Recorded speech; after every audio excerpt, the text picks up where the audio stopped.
يسرنا أن Bismillahirrahmanirrahim. Assalamualaikum warahmatullahi wabarakatuh.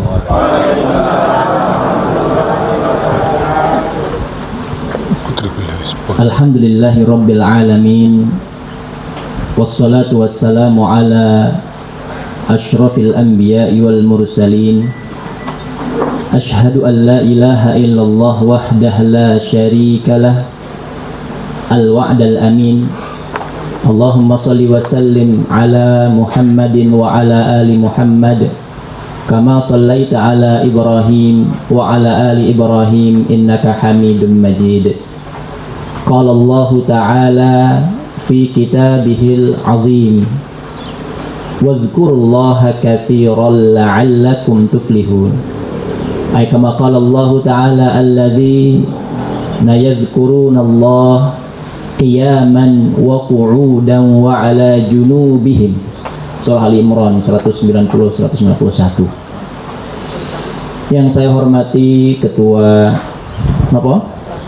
Himpana Cabang Kabupaten Banyumas Bapak Susilo. Yang saya hormati Sahibul Bait, Sahibul Hajah.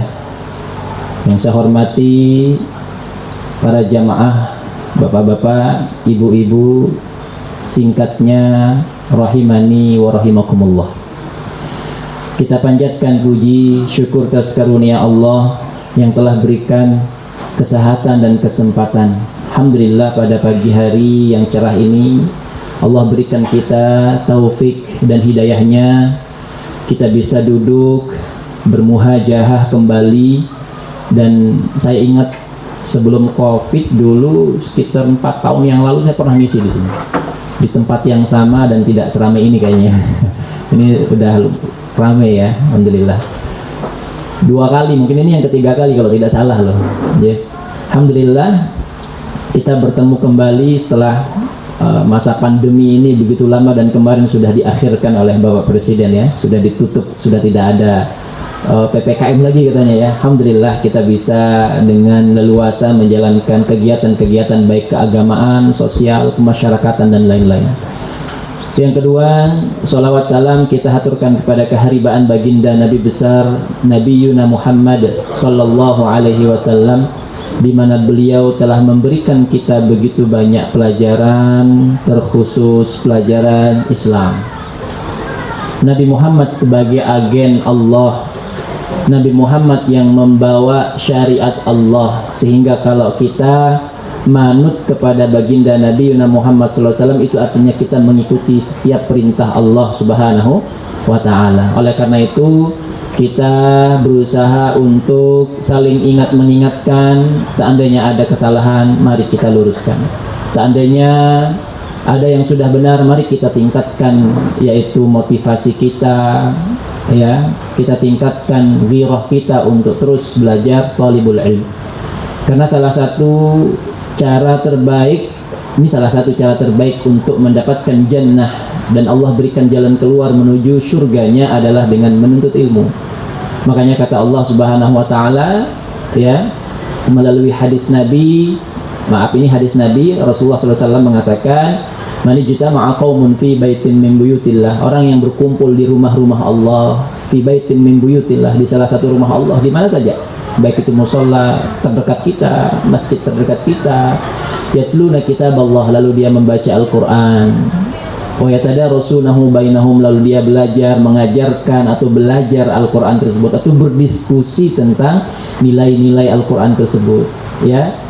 Yatluna kitaballah wa yatadarasunahu bainahum illa nazalat alaihimus sakinah, tidak terkecuali Allah turunkan ketenangan di dalam hati mereka. Makanya orang yang biasanya tenang walaupun tidak punya apa-apa, itu biasanya rajin ngaji, rajin baca Quran. Makanya kalau ada orang yang hari ini penyakit modern itu kan mental ya, dibandingkan dengan penyakit fisik, ada sebuah research antara penyakit fisik dengan penyakit mental itu lebih banyak daripada fisik. Kalau fisik sakit sudah over, dia pergi ke dokter. Tapi kalau mental itu macam-macam penyakitnya, dari yang kecil, yang parah sampai yang tidak parah ya. Penyakit mental itu selalu ada. Makanya manusia itu memang ya diciptakan oleh Allah Subhanahu wa Ta'ala untuk diuji. ya, untuk diguncang hatinya supaya dia betul-betul mengetahui bahwa ad-dunya darul ibtila. Dunia itu adalah tempat ujian kita. Makanya para ulama mengatakan al-mautu wal hayatu ibtila. Mati, hidup kita adalah ujian. Orang yang mati ya ujian, Pak. Yang hidup lebih juga diuji. Orang miskin selalu merasa diuji, tapi sedikit orang kaya yang merasa diuji. Padahal kekayaan adalah ujian. Ini penting, Pak. Orang yang sehat tidak merasa diuji. Nanti kalau sakit baru merasa diuji. Allah lagi diuji karo Gusti Allah. Padahal ketika dia sehat juga ujian. Makanya para ulama mengatakan al-mautu wal hayatu ibtila. Kalau kita ambil sitir surah Al-Mulk ayat 2, alladzi khalaqal mauta wal hayata liyabluwakum ayyukum ahsanu amala.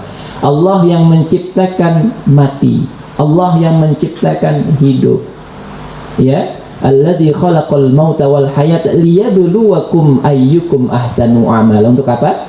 Liyabluwakum, untuk mengujimu, untuk menguji semua kita. Mati hidup itu ujian. Nah, nanti kita jelaskan, dan ini nasihat-nasihat para ulama yang luar biasa. Tetapi apresiasi buat para generasi kita yang tadi, putri kecil itu ya, Masya Allah sudah hafal surah An-Naba, 40 ayat sudah hafal, luar biasa. Ini motivasi bagi bapak-bapak, ibu-ibu. Semoga ya zurriyah kita, Rabbana hablana min azwajina wa zurriyatina qurrata a'yun waj'alna lil muttaqina imama. Allah jadikan pasangan-pasangan kita, Allah jadikan keturunan zurriyah kita qurrata a'yun. Qurrata a'yun, para mufassir mengatakan tidak hanya enak dipandang, enak didengar, tetapi juga dia salihah. Artinya orang yang salihah itu ya pasti dipandang ya adem, didengar ya kok penak. Itu orang yang salihah. Dan orang yang salihah itu unsurnya alim, saleh, abid, dia ahli ibadah di sana, dan dia juga berilmu. Makanya kalau kita lihat ada di zaman ini, di zaman era yang disebut dengan era digitalisasi, era milenial atau generasi nopo, Pak? Generasi Z nopo nggih? Generasi Z. Anak sekarang zamannya generasi Z. Ibunya atau mbahe ngetuk pintu, tiba-tiba mau ketuk pintu, terdengar suara ngaji dari belakang pintunya. Masya Allah, adem buatan ibu, Pak. Ada nggak kira-kira yang seperti itu? Ya, masalahnya ada apa buatan gitu. Mau buka pintu, ternyata lantunan ayat suci Al-Quran dibaca oleh sang cucu atau anak kita. Masya Allah, kayaknya adem sekali.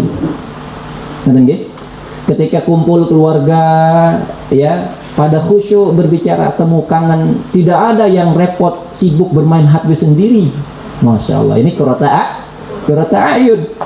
Ya, ketika seorang suami yang pulang, yang mungkin dia di kantor ketika aktif dulu, penuh dengan keluh kesah, manusia bermacam-macam karakternya, variasi sifat dan sebagainya yang kadang mengguncang hati mereka, keluh kesah, kegundahan. Tetapi ketika dia pulang, istrinya senyum, hilang keluh kesahnya.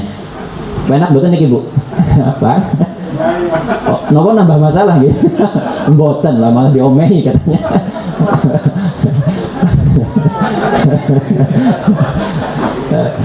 Kenapa sebaliknya, ibu dengan kesibukan yang bapak itu sehari 8 jam kerja, umumnya kan begitu, 8 jam kerja, tapi ibu 24 jam kerjanya. Allahu Akbar, 24 jam kerjanya. Begitu lelah setiap hari memandang dapur, panci, kompor, itu terus yang dipandang, ya. Pindah paling ke halaman, pegang pot, itu terus yang dipegang.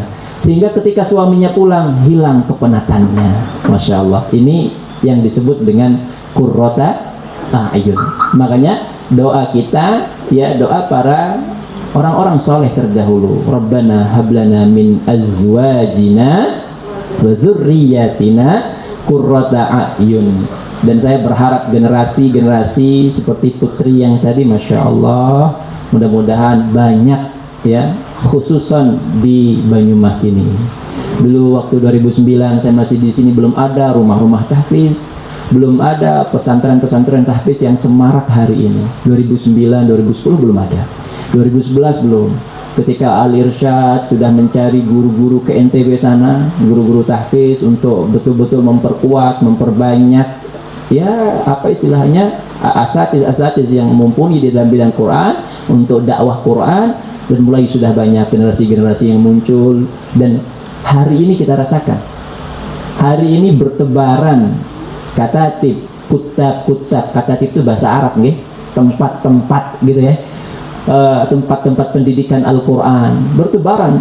Dulu 2009 masih sepi, 2010, 2011 belum ada, mungkin ada itu 1001 ya, dan sekarang sudah bertebaran di mana-mana. Ini berkat mujahadah perjuangan para asatiz, lembaga-lembaga dakwah yang dari dulu konsentrasi, maka hari ini kelihatan buahnya, manis ternyata, manis, alhamdulillah. Dan sekarang sekolah-sekolah Islam sudah mulai berkembang dan menjadikan tahfiz sebagai pelajaran favorit. Tahfizul Quran, tahsinul Quran menjadi pelajaran unggulan. Maka seorang bapak, ibu yang bekerja untuk mencari nafkah ma'isyah untuk anak-anaknya tidak akan pandang berapa biayanya, masuknya berapa. Ketika dia melihat program, ada program tahsin Quran, ada program tahfiz Quran, ada pendidikan adab, akhlak, maka orang tuanya keluar banyak duit tidak masalah. Masya Allah. Ini karena perjuangan, dan hari ini buahnya begitu manis. Banyak sekali. Kami punya pesantren di Sokaraja untuk PESMA, pesantren mahasiswa, yang anak-anak kedokteran itu rata-rata Masya Allah selesai dia esket sarjana kedokteran, koas 2 tahun, keluar dari pesantren minimally 3-5 juz dokter, dan itu banyak yang dari umum. Syukur-syukur ada beberapa yang dari Al-Irsyad, dulu SMA-nya di Al-Irsyad, terus keterima di kedokteran Unsud, mondok di tempat kami, dan itu katanya ada yang sudah selesai 30 juz, tinggal murojaah untuk menjaga hafalan. Karena hafalan tadi yang disebut dengan menghafal itu adalah menjaga, makanya disebut dengan hamalatul Quran, orang yang hamil, orang yang mengandung Al-Quran. Kira-kira ibu mengandung 9 bulan berat buatan? Berat buatan bu? Makanya kalau orang yang hamalatul Quran, orang yang mengandung Al-Quran itu berat, murojaahnya terbata-bata. Seperti tadi saya teringat di pondok, ibu membaca, yang lain menyimak. Salahnya ibu yang tadi mendapatkan pahala. Bayangkan, salahnya mendapatkan pahala. Salahnya mendapatkan pahala. Salah di dalam proses murojaah, belajar mengajar Al-Quran itu mendapatkan pahala. Bagaimana kalau benarnya?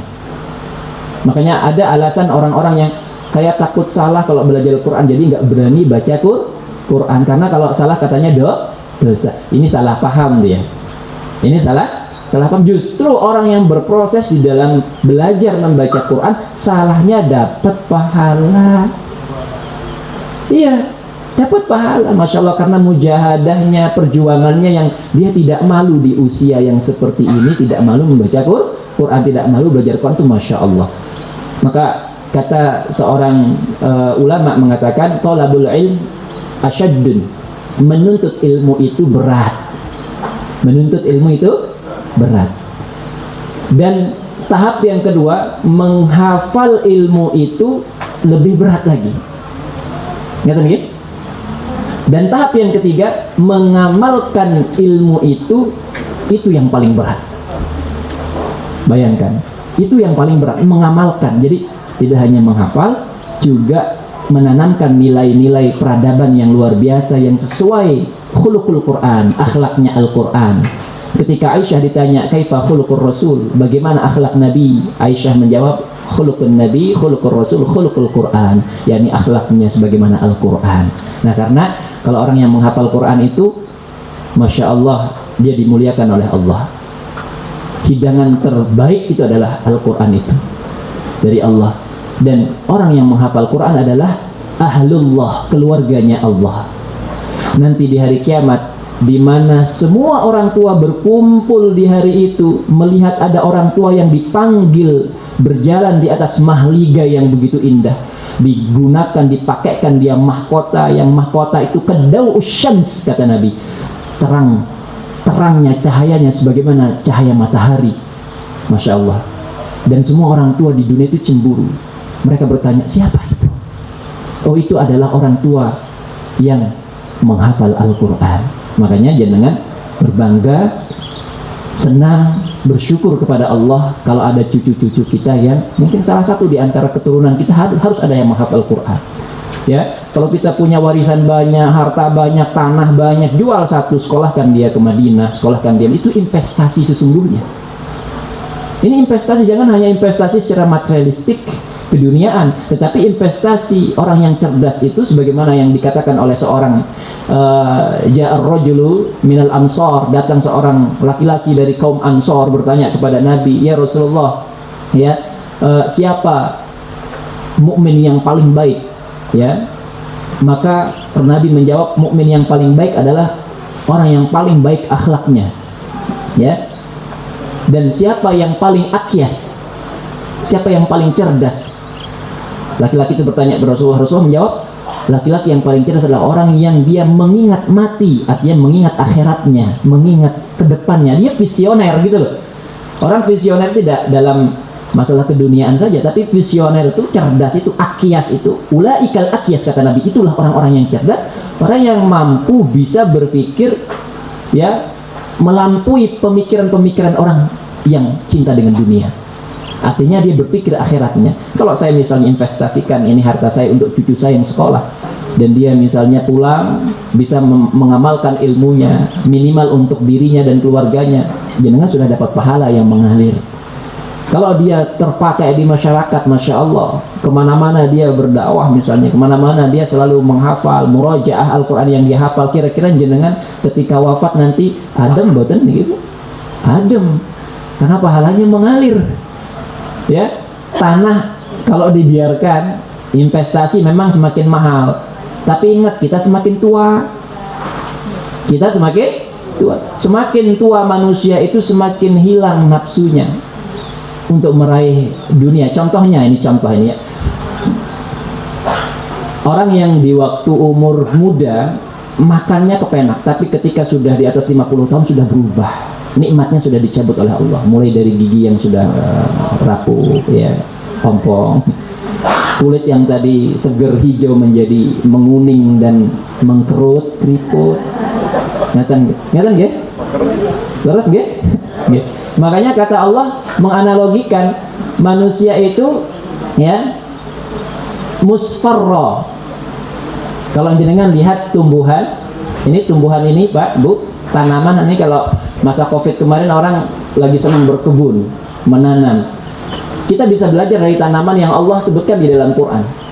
Tanaman itu tadinya hijau. Kalau kita semai biji cabai, dari biji tumbuh batang, daun kecil, lama-lama menjadi besar, daunnya lebar, mulai lebat, hijau. Ini bahasa Allah, musfarra, lama-lama menguning. Betul nggih? Setelah dia berbuah, musfarra, thumma yakunu hutama. Setelah dia menguning, kenapa Bu setelah menguning? Thumma yakunu hutama, bosok. Ya sama seperti kita. Dulu panjenengan hijau, nopo masih hijau semua nih, merasa hijau nggih. Merasa hijau. Jiwanya hijau tapi tetap kuning. Ngaten nggih. Dulu hijau, lambat laun bertambahnya usia tahun ini Bu, bertambah umur, berkurang jatah. Summa yakunu hutama, lalu kemudian bosok, mati kalau bahasa Quran. Lah iya, kita bisa belajar dari tumbuhan yang kita tanam. Oh, ternyata tumbuhan saja ada masanya, ada kadarnya, ada masanya. Gak mungkin orang tuh kuat terus begitu terus, gak mungkin. Gak mungkin jenengan hari ini dalam kapasitas yang, kalau orang Sokaraja bilang amazing katanya, amazing gitu. Ya, luar biasa. Terus tiba-tiba jadi apa? Jadi terus begitu terus, enggak? Pasti ada masanya. Tsumma yakunu hutama, pasti bosok. Jadi kita semua akan bosok. Bahkan kata para ulama, kalau untuk bosok mati syaratnya tidak perlu tua dulu Bu. Betul nggak? Kalau untuk mati syaratnya tidak perlu tua. Kalau untuk mati syaratnya tidak perlu perang dulu. Syaratnya mati nggak perlu sakit dulu. Orang sehat walafiat lagi megang, ngopi, mendoan, penak banget. Ya, kakinya naik misalnya begini terus sambil ngopi, tiba-tiba apa? Tiba-tiba kenyang, alhamdulillah. Tiba-tiba mati. Lah itu kematian. Itu mati yuk. Karena semua kita ini summa yakunu hutama, akan bosok, akan mati. Maka orang yang paling cerdas adalah orang yang bisa berinvestasi untuk akhiratnya. Wal akhiratu khairum wa abqa. Akhirat itu lebih baik, akhirat itu lebih kekal. Ngeten nggih, Bapak Ibu yang dirahmati Allah Subhanahu wa taala. Oleh karena itu, kalimat menarik dari nasihat para ulama, mereka mengatakan kanal ulama fi ma madha yaktubu ba'duhum ila ba'din bihaula'il kalimat. Al-awwalu, yang pertama, para ulama mengatakan man aslaha sariratuhu aslahallahu ala niyatahu. Barang siapa yang memperbaiki rahasia hatinya, niscaya Allah akan perbaiki amalan-amalan lahiriahnya. Kita hidup ini harus perbaiki niat. Niat kita hidup ini tidak lain tidak bukan untuk Allah semata, untuk beribadah menghamba semata. Makanya dalam Quran surah Fatihah, As-Sa'di mengomentari satu ayat, iyyaka na'budu wa iyyaka nasta'in, bimakna wal qiyamu bi ibadatillah wal isti'anata bih. Itu kata Imam As-Sa'di. Kita hidup di dunia ini dua saja, jangan aneh-aneh, 2 poin saja. Apa itu? Pertama, wal qiyamu bi ibadatillah, ibadah kepada Gusti Allah. Yang kedua, wal isti'anatu bih, minta tolong, minta apapun itu kepada Allah, jangan kepada yang lain. Ini kita perbaiki niat kita lah. Karena ada di antara kita sholat, ya sholat ke masjid, anak pengajian, ya datang pengajian, tapi giliran kiosnya bangkrut, kena covid misalnya kemarin, usahane angel, ora lancar, dukun bertindak. Nah, ada yang minta syarat ke orang pintar kan gini, padahal dia sholat. Berarti dia tidak mencukupi syarat untuk bahagia tadi. Pertama, beribadah kepada Allah. Kedua, minta kepada Allah apapun kondisi situasi kita. Dan ini pernah terjadi di masa azlamul jahiliyah. Orang-orang jahiliyah dulu secara tauhid uluhiyah mereka cacat, secara rububiyah mereka ya agak-agak bener lah gitu. Makanya orang jahiliyah itu kalau ditanya siapa yang menciptakan bintang, ya mereka jawab Allah. Mereka percaya Allah yang menciptakan alam ini, Pak.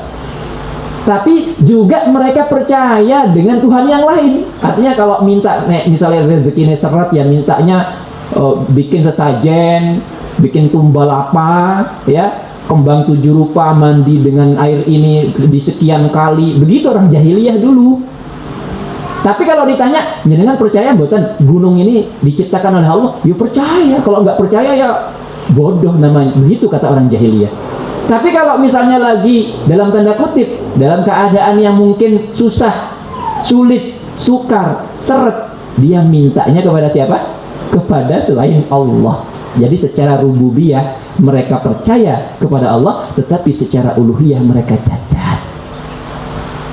Ada nggak yang seperti itu kita di masyarakat? Mungkin masih ada. Wonten nggih? Wonten.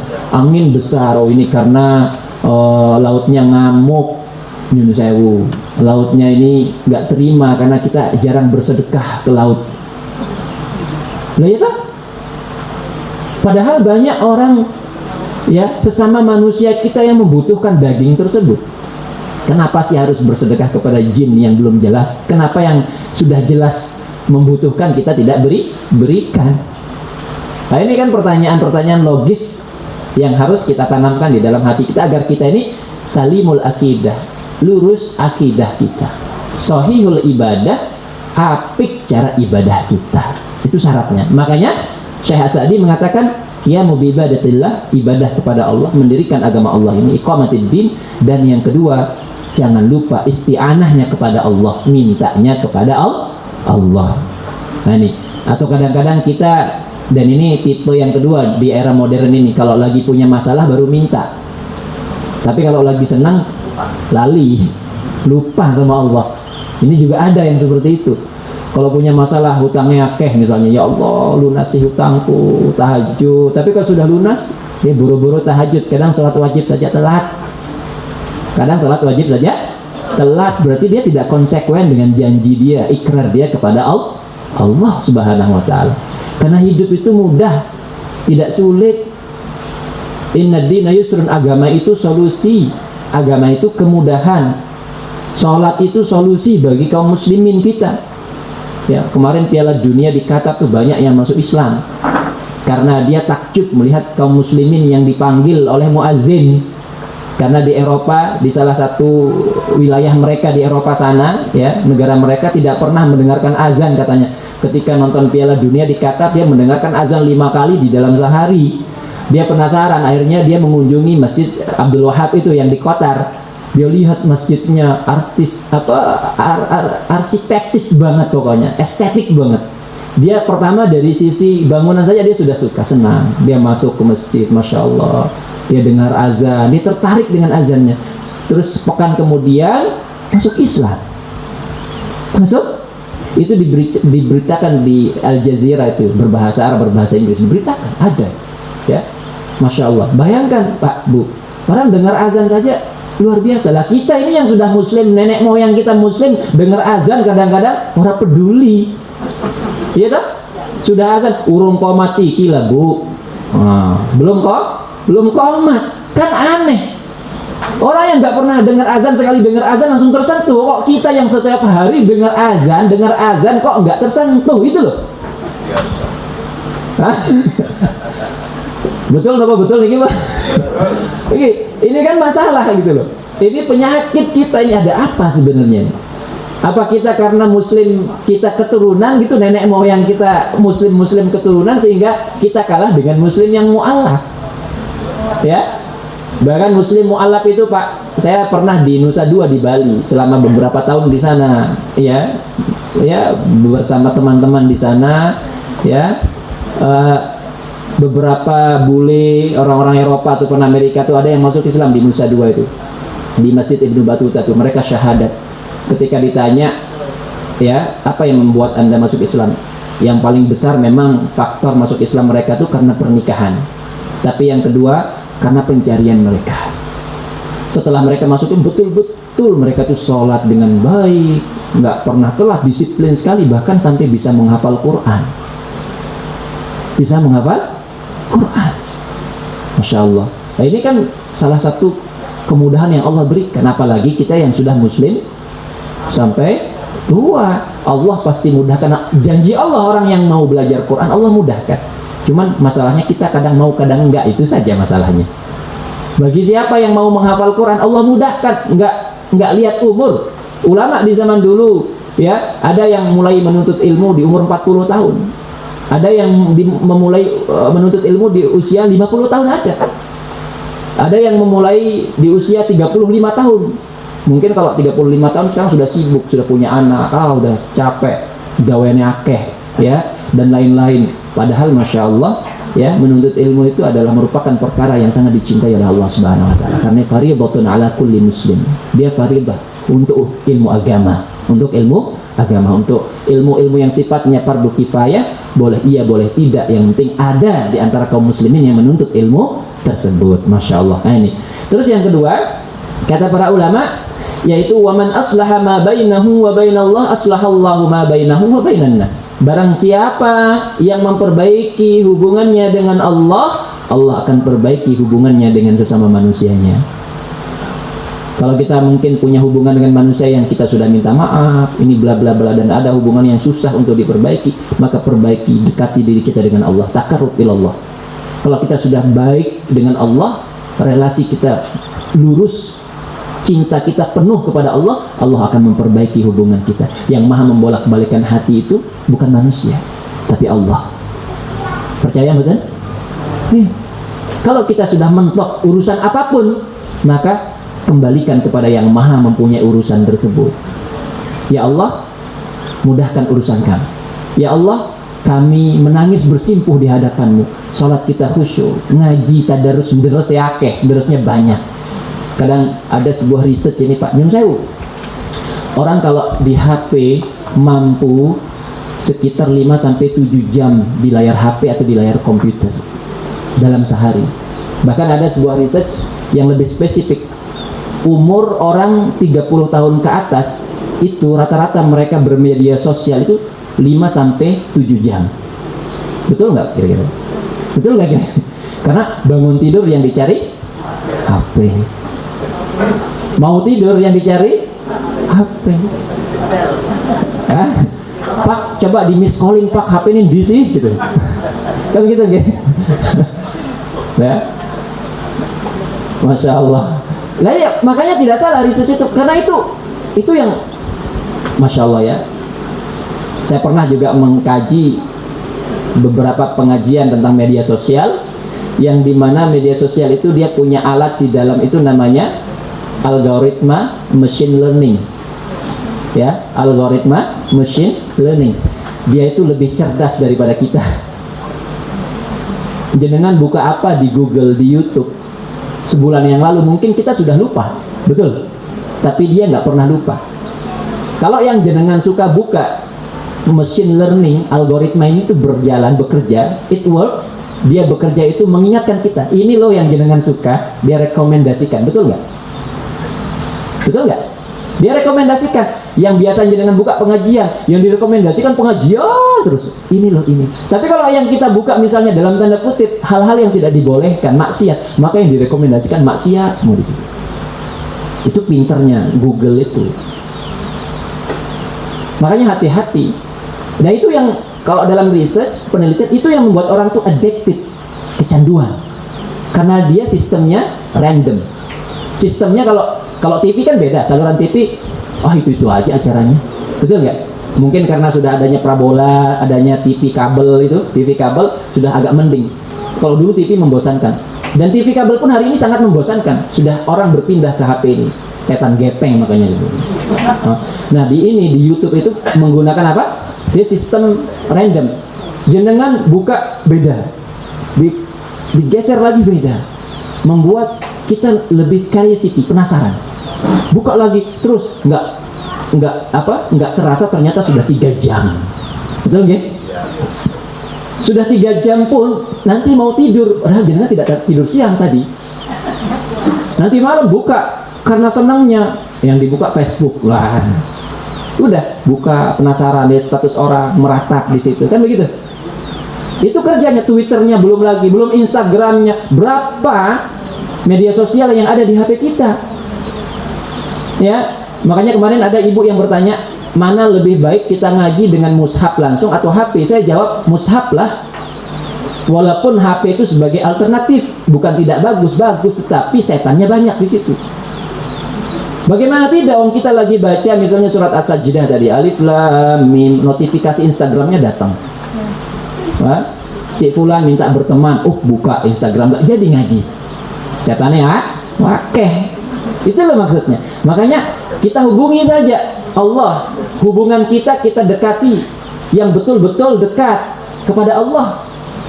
Nah masalah manusia, urusan apa, udah biarkan saja.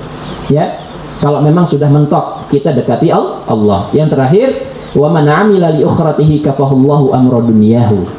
Dan barang siapa yang dia mengerjakan satu amalan di dunia untuk mengejar akhiratnya, kafahullahu amra dunyahu. Allah akan mencukupkan masalah perkara dunianya. Nah ini yang hari ini menjadi kadang susah kita imani, Pak. Betul nggak?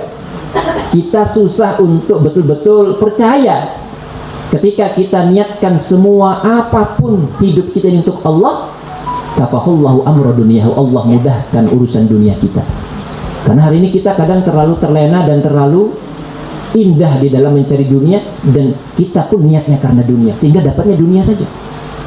Seandainya dia niatkan untuk Allah, niatkan untuk akhiratnya, itu menjadi investasi di hari kiamatnya, kafahullahu amra dunyahu. Allah yang akan cukupkan dia apapun keadaannya. Makanya ada ayat yang sangat populer, wa may yattaqillah yaj'al lahu makhraja. Barang siapa bertakwa kepada Allah, orang yang dekat kepada Allah, yaj'al lahu makhraja, Allah jadikan jalan keluar bagi mereka. Kadang-kadang kita nggak punya jalan keluar itu karena apa? Kedekatan kita kepada Allah itu tidak dekat, tidak baik. Kita sedang tidak baik-baik saja dengan Allah. Makanya orang menyangka dirinya tidak diberikan solusi. Masa ada orang hidup nggak ada solusi? Itu nggak ada istilahnya. Tapi yang menjadi parameter kita adalah keberkahan satu. Murdatillah, ya ridho Allah, itu yang menjadi parameter kita. Baik nggak ini menurut Allah? Mungkin menurut manusia ya baik, tetapi hati-hati, mungkin menurut Allah tidak baik, ya jangan kita dekati. Ngerti nggak? Maka kita pun hidup dengan konsep apa yang baik menurut Allah dan Rasulnya, itu yang kita jalani. Bayangkan Pak, kalau misalnya semua diparameterkan dengan harta, kita tersindir dengan surah At-Takasur, alhaqumut takatsur hatta zurtumul maqabir. Kata ulama mengatakan at-tafakhur, at-takatsur bil amwali wal aulad. Mereka yang berbanyak-banyak, yang bermegah-megahan dengan harta, dengan anak, ya. Mereka hanya bisa berhenti dengan apa? Hatta dakhaltum al maqabir. Kalau mereka sudah mati nyesel. Kalau mereka sudah mati nyesel dulu harta tidak diinvestasikan untuk jalan yang benar. Nyesel dulu masjid di samping rumah kami yang tidak pernah jadi bertahun-tahun, kami padahal mampu untuk berdonasi tapi kami tidak berdonasi, nyesel Bu. Sehingga mereka akan mengatakan, ya Allah kembalikan aku walaupun mungkin hanya 1 menit saja. Nggak bisa kembali. La yuakhirallahu nafsan wa la yuakhirallahu nafsan idza jaa ajaluha. Ajal tidak mungkin akan kembali. Kita tidak mungkin akan kembali kalau Allah sudah menetapkan detik ini mati, selesai mati. Gitu loh. Kalau sudah ruh kita ditenggorokan, pertobatan kita ditolak Pak. Fir'aun sekafir-kafirnya wong, ya, ngaku diri Tuhan, ana rabbukumul a'la, katakan aku Tuhanmu yang maha tinggi, tetapi ketika dia mau mati, dia bertobat kepada Allah, tapi nggak diterima tobatnya karena nyawa sudah ditenggorokan Pak. Apa kata Allah? Ya, apa kata Fir'aun? Ya Allah, ternyata benar engkau yang maha begini, nggak diterima tobatnya. Bayangkan yang tadinya ngaku Tuhan, kekuasaannya itu Masya Allah, kurang apa Fir'aun itu? Kerajaannya, tentaranya, orang terkuat di Jazirah Arab dulu, di Mesir sana, di Afrika sana, dia raja Afrika yang paling kuat pada waktu itu. Tapi ketika mau mati, sekafir-kafir wong juga ternyata sadar juga. Tapi di akhir yang dimana taubat sudah tidak diterima lagi.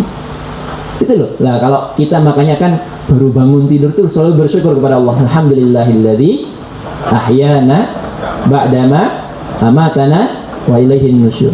Segala puji bagi Allah yang telah ahyana, membangunkan kami, ba'dama amatana, dari kematian sementara kami. Artinya masih hidup, masih bisa medang kopi, mendoan, kepenak banget. Jangan sampai terlena dengan dunia itu sehingga kita lupa bertaubat kepada Allah.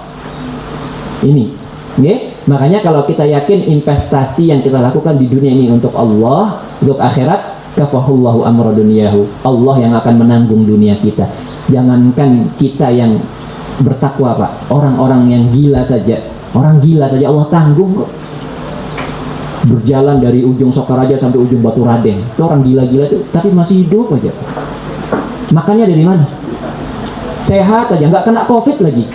Loh kita yang makannya enak, apik, jaga kesehatan, pakai masker, kena aja gitu loh. Allahu Akbar, sampai di karantina gitu. Padahal kurang apa? Tapi saya lihat orang gila itu kalau saya sepedaan tuh dia jalan, saya perhatikan gitu, saya dari belakang tuh dia jalan pas musim COVID itu, kok nggak kena COVID ini wongnya? Kok nggak takut gitu loh? Kira-kira gimana Pak? Apa karena kita sakit karena takut? Ya, nggak kena COVID Pak, nggak sakit, dan nggak pernah kita lihat orang gila sakit itu. Masuk angin apalagi, nggak pakai baju, nggak pakai celana. Jalan, makannya seadanya, ngais sampah bisa jadi makanan, hidup Pak. Apalagi kita yang waras, yang bertakwa kepada Allah, masa enggak yakin? Itu loh maksud saya. Masa kita enggak yakin? Makanya ada seorang ibu, dia hamil besar, hamil tua 8 bulan setengah. Ustaz, saya takut.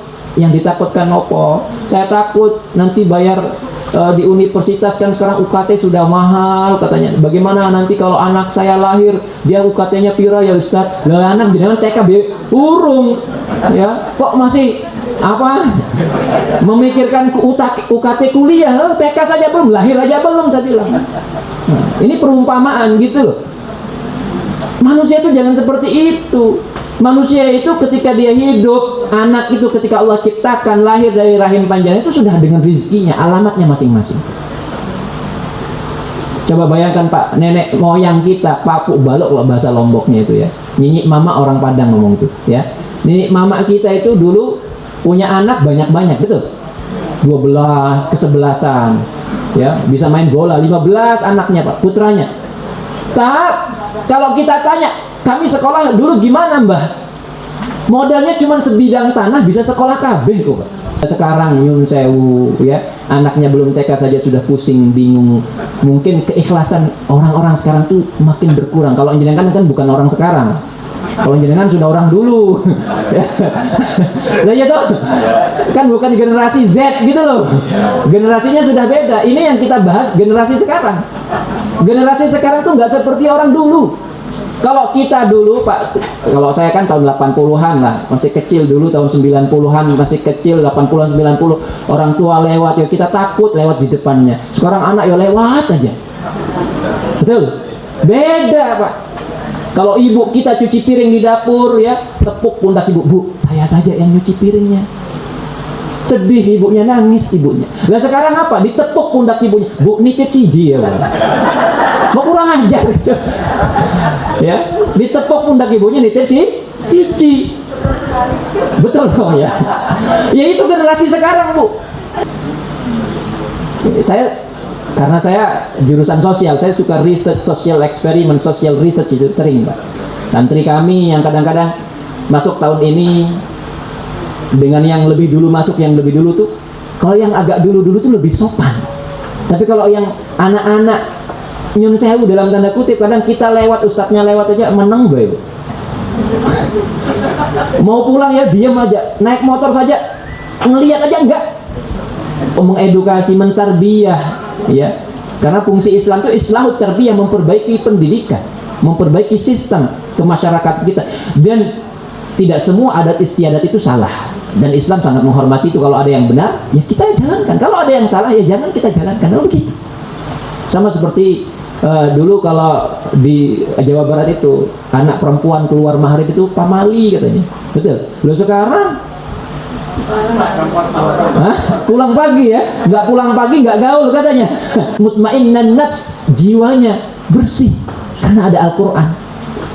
Makanya para ulama terdahulu itu, sebagaimana Abdullah anaknya Imam Ahmad bin Hanbal, laqanani Imam Ahmad bin Hanbal Al-Quran. Imam Ahmad bin Hanbal mentalkin aku Al-Quran, kata Abdullah anaknya Imam Ahmad bin Hanbal. Kullah, semua ya, sekaripi Imam Ahmad. Apa tujuan seorang bapak membacakan Quran kepada anaknya? Litarbiyah, untuk mendidik, agar supaya hati pikirannya itu terisi dengan yang baik-baik. Itu loh tujuan. Nah sekarang kalau yang terisi dengan HP itu gimana kira-kira? Nah sekarang cucunya nyun sewu, cucunya minta apa ranking 1 dibeliinnya HP. Musibah itu. Jangan sampai cucu kita yang SD, yang SMP itu dihadiahi HP. Itu musibah yang besar. Waliyazubillah. Ngeten nggih?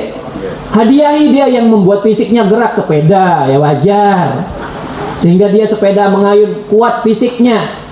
Kalau orang kuat fisiknya, sehat rohaninya insya Allah. Kan begitu. Makanya rata-rata kalau di barat itu olahraga itu menjadi pelajaran wajib. Karena orang yang berolahraga ya, ketika fisiknya sehat, dia pun akan lebih semangat untuk belajar. Dan ini pelajaran Islam sebenarnya. Setiap manusia yang diciptakan oleh Allah Subhanahu wa taala, di dalam keadaan dia lemah menjadi kuat, lantas terus lama dia besar, tua, mati. Kullu nafsin za'iqatul maut, setiap orang yang bernyawa pasti mati. Dan juga jangan lupa, setiap orang yang hidup pasti punya rizki. Sebenarnya yang diadopsi oleh barat, kita saja yang hari ini meninggalkan itu masalahnya ya. Tapi jangan cuma olahraga nggak belajar ya, sama saja bohong. Olahraga plus kita juga talibul ilmi. Nah ini ragam nasihat dari para ulama yang masya Allah. Bapak Ibu yang dirahmati Allah, insya Allah lain kali kita lanjutkan. Mudah-mudahan bermanfaat bagi saya pribadi dan Bapak Ibu hadirin yang hadir di sini. Mudah-mudahan sehat selalu, ya, dan Allah berikan keberkahan hidup ya untuk kita semua, barakah keluarga kita, sakinah mawaddah warahmah, negara bangsa kita baldatun thayyibatun rabbun ghafur. Terima kasih. Aku qouli hadza fastaghfiru innahu wal ghafurur rahim. Kita tutup dengan doa kafaratul majlis. Alhamdulillahirabbil alamin. Subhanakallahumma wa bihamdika asyhadu an la ilaha illa anta astaghfiruka wa atubu ilaik. Terima kasih. Assalamualaikum warahmatullahi wabarakatuh.